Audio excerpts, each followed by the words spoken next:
उलझे हुए मामलात का जिक्र करने वाली थी। वो पाकिस्तान तहरीक इंसाफ के तो उलझे ही हैं, अदालती महाज पे भी बड़ा कुछ उलझा हुआ है। 3 बहुत अहम फैसले अब सुप्रीम कोर्ट में लगे हैं जुलाई के महीने में, और उनसे मुल्की सियासत की समत का तयन होगा। लेकिन एक और मामले को लेकर बहुत जो कन्फ्यूजन हुई वो था इलेक्शन ट्राइब्यूनल्स में जजेस की अपॉइंटमेंट और मुशावरत का मामला होनी चाहिए हाई कोर्ट और इलेक्शन कमीशन के दरमियान या नहीं, और रिटायर्ड होने चाहिए जजेस या हाजिर सर्विस। सर साहब वो या मिले जुले होने चाहिए, या मिले जुले होने रले मिले होने चाहिए। वो जैसे बस आपने देखा ना, गुड्डी जो है वो चप खाती, कभी इधर जाती कभी उधर जाती। ये रिटायर्ड और हाजिर सर्विस के हवाले से पॉलिसी क्या रही, क्या सूट करता था हुकूमत को, क्या तब ऐसा किया गया? जरा आसान तो करें मामला, आसान तरीके से, क्योंकि ये कॉम्प्लिकेटेड मैटर्स होते हैं। 2017 में ऐसे हुआ कि नवाज शरीफ हुकूमत ने एक तरमीम लेके आए इलेक्शन एक्ट के अंदर और ट्राइब्यूनल्स के सिलसिले में कि आगे से सर्विंग और रिटायर्ड जजेस दोनों इंक्लूड किए जाएंगे फॉर इलेक्शन ट्राइब्यूनल्स, और उसमें मशावरत की जाएगी between the election commissioner and the chief justice of high courts. फिर 2023 में इसको अमेंड कर दिया गया, पिछले साल इसको अमेंड कर दिया गया और कहा कि सिर्फ सर्विंग जजेस ही होंगे, अब कोई ज़रूरत नहीं है रिटायर्ड की ज़रूरत नहीं है। हाँ। और उससे भी मुशावरत होगी, जज चीफ जस्टिस साहब नाम दे देंगे और सर्विंग जजेस के, और इलेक्शन कमीशन उसमें से चुन लेगी। अब जाके इन्होंने एक नई तरमीम आज कर दी है जो ये कहती है कि नहीं, अब सिर्फ रिटायर्ड जजेस ही होंगे और सर्विंग जजेस नहीं होंगे, और सारे के सारे इख्तियारात जो हैं वो इलेक्शन कमीशन को दे दिए, उसमें कोई मुदाखलत नहीं करेगा हाई कोर्ट का। अच्छा, सब पहला सवाल तो ये खड़ा हुआ कि पिछले साल आपने एक कानून किया, आज बिल्कुल उसके आपने 180 डिग्री टर्न ली और आपने कुछ और कर दिया। तो ये सवाल भी खड़ा हो गया कि आपने ये क्यों किया, इसके पीछे कोई सियासी मकासद हैं या नहीं है, पहले क्यों किया था वो और अब क्यों किया ये। एक तो ये, दूसरी एक और भी बड़ी दिलचस्प बात है, वो ये कि अभी केस चल रहे हैं जी। अभी आज ही एक अदालत ने, सुप्रीम कोर्ट ने ये फैसला किया था सुबह कि एज इलेक्शन कमीशन पुराने जो कानून है उसको सस्पेंड कर दिया था और कहा था कि आप इलेक्शन कमीशन जाए, chief justice of Lahore high court से बात करें और वहाँ तय करें कि आपके कितने होंगे और रिटायर्ड कितने होंगे, सर्विंग कितने होंगे, या अगर सर्विंग ही देने हैं तो कौन से होंगे कौन से नहीं होंगे। तो ये आप जाके मशावरत करके इस मसले को हल करें।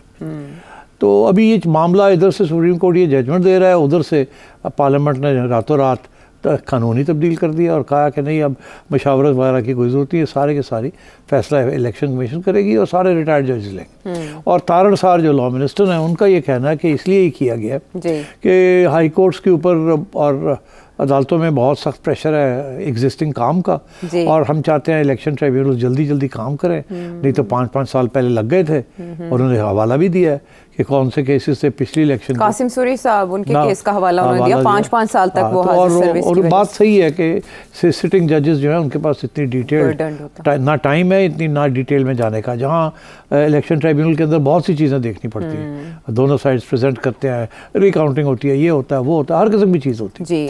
तो मैं ये समझता हूँ कि इन्होंने अब ये इसलिए ये कि जी टाइम इलेक्शन ट्राइब्यूनल जल्दी करें। मगर जो इल्ज़ाम लग रहा है, इल्ज़ाम ये लग रहा है कि इलेक्शन कमीशन वन साइडेड हो गई है, इलेक्शन कमीशन का बिल्कुल मिली भगत है विद द एस्टैब्लिशमेंट, और जिसकी वजह से इलेक्शन कमीशन का जो रोल रहा है इलेक्शन के अंदर वो भी डाउटफुल और ड्यूबियस और कंट्रोवर्शियल रहा है। ये पीटीआई का मौक़िफ़ है, और अब भी वो देख रहे हैं कि जो हाई कोर्ट जजेस जो लगा रहे हैं उन्होंने शायद पीटीआई के हक़ में फैसले देंगे ट्राइब्यूनल्स के अंदर, इसलिए उन्होंने ये गवर्नमेंट चाहती है कि नहीं ये ना हो, और उन्होंने ये एक्सक्यूज़ दिया कि जी वो टाइम नहीं है और तो जजेस सर्विंग जजेस जो बड़े बिजी हैं और हमें हम ट्राइब्यूनल्स में रिटायर्ड जजेस को लेंगे हम। तो ये this is what's going on. और इंटरेस्टिंग बात यह है कि सारे जुडिशरी भी अपने मौक़िफ़ चेंज कर रही है और गवर्नमेंट भी अपने मौक़िफ़ चेंज कर रही है और पीटीआई भी अपने मौक़िफ़ चेंज कर रही है, सब यू टर्न्स ले रहे हैं। और इसका सिर्फ एक ही इसका कंक्लूजन आप ड्रॉ कर सकते हैं कि everybody is playing politics, everybody is playing politics. There is the politics of the election commission, there is the politics of the PTI, all is happening. और इससे ज़्यादा बुरी बात नहीं हो सकती, इससे ज़्यादा इंस्टेबिलिटी आप क्रिएट नहीं कर सकते जब रियासत के अदारे जो हैं और सियासी जमातें जो हैं और गवर्नमेंट्स जो है इस तरीके से और जजेस जो है इस तरीके से बिहेव करें। तो मैं कहता आ रहा हूँ कि क्लैश की तरफ जा रहा है, कॉन्फ्रंटेशन की तरफ जा रहा है, कहीं ना कहीं आके कोई गड़बड़ होगी। अच्छा, लेकिन गड़बड़ को कोई तो रोकेगा। अब जैसे सिर साहब इलेक्शन को, ये फरवरी में इलेक्शन हुए और तकरीबन पाँच माह हो चुके हैं, और हमारा जो लॉ है वो ये कहता है कि आपने 6 माह के अंदर अंदर ट्राइब्यूनल्स बना के फैसले करने हैं, क्योंकि इलेक्शन को फिर बहुत वक्त गुजर जाएगा तो फिर बेमानी हो जाएगा ये सारा प्रोसेस। सुप्रीम कोर्ट ने जो ट्राइब्यूनल्स तश्कील का मामला था, इसमें लाहौर हाई कोर्ट का फैसला और इलेक्शन कमीशन का नोटिफिकेशन दोनों ही मुअत्तल कर दिए। फिर शाम को ये जिस बिल का, जिस कानून का आप हवाला देते हैं सेनेट से, वो पास हो गया। प्रिवेल क्या करेगा? जाहिर है बिल प्रिवेल करेगा ना।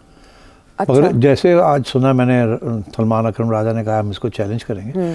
अब देखिए, सुबह जब मैं अखबार खोलता हूँ ना, और 4 अखबारें खोलता हूँ मैं, अच्छा, सवाए जजेस, जुडिशरी, अदालतें, पिटिशंस, चैलेंजेस, इसके अलावा कोई खबर कोई नहीं। हर चीज़ जो हुकूमत करती है उसको चैलेंज किया जाता है। हर फैसला जो जुडिशरी को चैलेंज किया जा रहा है, या एक साइड कर रही है या दूसरी साइड कर रही है। ऐसे लगता है कि सारी की सारी आपकी पार्लियामेंट और आपकी जो सियासत है आउटसाइड पार्लियामेंट है, इनसाइड पार्लियामेंट, वो पार्लियामेंट में नहीं है, वो बाहर आके अदालतों में घूम रही है। हालांकि हमें ये कहा गया था कि पार्लियामेंट के अंदर जो फैसले होते हैं they are final, that is the law. और उसको चैलेंज पुराने ज़माने में बहुत कम चैलेंज होता था। ऑर्डिनेंस को भी चैलेंज नहीं किया जाता था, बिकॉज पता होता था कि ऑर्डिनेंस जो है वो उस वक्त की लाया जाता है जब पार्लियामेंट सेशन में ना हो। जी। अब तो ये शुरू हो गया कि पार्लियामेंट अगर सेशन में भी है तो एक दिन इंतजार करते हैं कि वो छुट्टी हो पार्लियामेंट की, उसी दिन ऑर्डिनेंस ले आते हैं।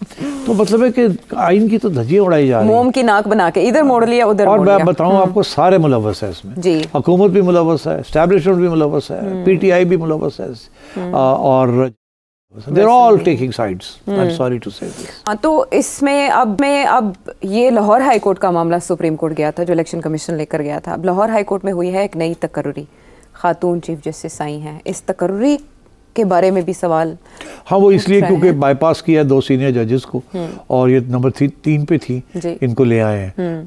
मगर फैसला तो ये जुडिशल कमीशन करती है ना। तो उन्होंने ये फैसला किया कि पहले 2 जो जजेस थे they are not competent enough, इसलिए उनको बाईपास किया गया। और ये भी कहना है कि इस पर इत्तफाक था कि इनको बनाया जाए चीफ जस्टिस। और उन पे जो इल्ज़ामात लग रहे हैं कि वो किसी एक पार्टी के जैसे नहीं, मेरा ख्याल है वो को 15 साल पुरानी कोई तस्वीर निकाल के, जिसमें ये शायद किसी मजलिस में बैठी हुई हैं किसी नून लीग लोगों के साथ, तो वो निकाल के वो प्रोपेगेंडा पीटीआई कर रही है। मगर मैं नहीं समझता ऐसी कोई बात है। I think she is a fair and independent and good जज, कोई ऐसी बात नहीं है। मैं समझता हूँ अच्छी बात है, पहली सुप्रीम कोर्ट हाई कोर्ट की जज एक खातून है, मैं समझता हूँ और भी होनी चाहिए। बिल्कुल। अब मोहतरमा के दौर में भी ऐसी तकरीरें हुई थी जो सिग्निफिकेंट हैं। मगर 2 और केसेस चल रहे हैं ना, आपने 3 का जिक्र किया था, हमने तो सिर्फ इलेक्शन ट्राइब्यूनल डिस्कस किया। अभी 2 एक और केस भी तो है, अगर 2 मिनट दें जल्दी से मैं डिस्कस कर। मेरे ख्याल है 1 मिनट ले लें आप, कर सकते हैं। ऐसे है कि वो दूसरा केस है, वो सीट्स का है ना। जी जी, मखसूस नशिस्तों वाला मामला, वो बहुत खतरनाक केस है। अगर पीटीआई को वो नशिस्तें मिल जाती हैं तो मैंने पहले भी ये कहा था कि बहुत से मसले बन जाएंगे। एक तो इस वक्त जो लोगों को लगा दिया गया है दूसरी पार्टीज में, उनकी छुट्टी हो जाएगी, और फिर इनके लोग आ जाएंगे, और जब ये आ जाएंगे तो पार्लियामेंट तो चल ही नहीं सकेगी इन माई व्यू। दूसरी बात यह है कि अगर हुकूमत कोई 2/3 मेजॉरिटी के साथ कुछ तब्दीलियाँ करना चाह रही थी, वो नहीं कर सकती। आपको एक जगह जाते हैं जहाँ पर मेस जो है वो कंट्रोल करने की जिम्मेदारी होती है, लेकिन वहाँ से मजीद मेस फैल रहा है। अभी तक तो का एनालिसिस तो यही कह रहा है, लेकिन मामला कहाँ जाके रुकेगा, जो है वो कॉम्प्लिकेटेड होती जा रही हैं। अमूर मुमलिकत किस तरह से सुलझाए जाएंगे, ये सवाल हर एक के जहन में मौजूद है, और हम वापस आएंगे बहुत से मज़ीद सवालों के साथ।